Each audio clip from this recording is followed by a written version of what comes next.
Salamat sa Diyos. Kahit na solong katawan ako, salamat sa Diyos. Yung impact niya sa Manila, simula nung umupo siya, talaga namang kakaiba. At hindi naman niya napabayaan yung lugar namin panahon ng pandemic. At gusto ko malaman ninyo, nakita ko nagtrabaho si Yorme. Kaya susuportahan ko maging alkalde ulit. Sana po tulungan natin. Salamat sa mga taga Maynila. Binigyan ninyo ako ng pagkakataon. Siguro kung lilingunin ko kayo ngayon, hindi naman siguro dapat ikasama ng loob nila. Total, nabigyan ko naman na sila ng pagkakataon. Tama po ba? Nakita natin nung pandemya. No doubt, walang tutol. Nagtulungan sila.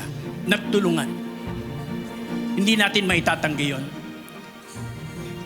Pero ang tatay na katulad ninyo, anak na katulad ninyo, ginawa ng tatay ang paraan ng hindi sinasabi sa anak.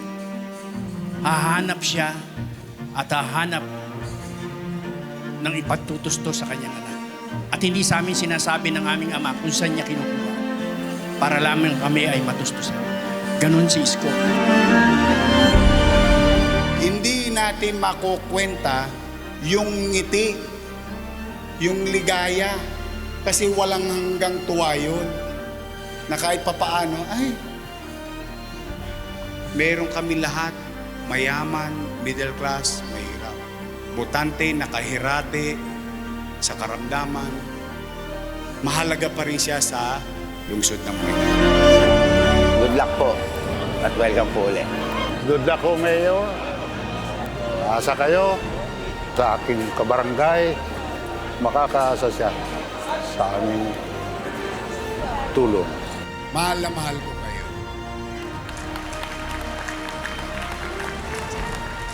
Pagpalain nawa kayo ng Pong May Kapal. Manila! God first! Thank you!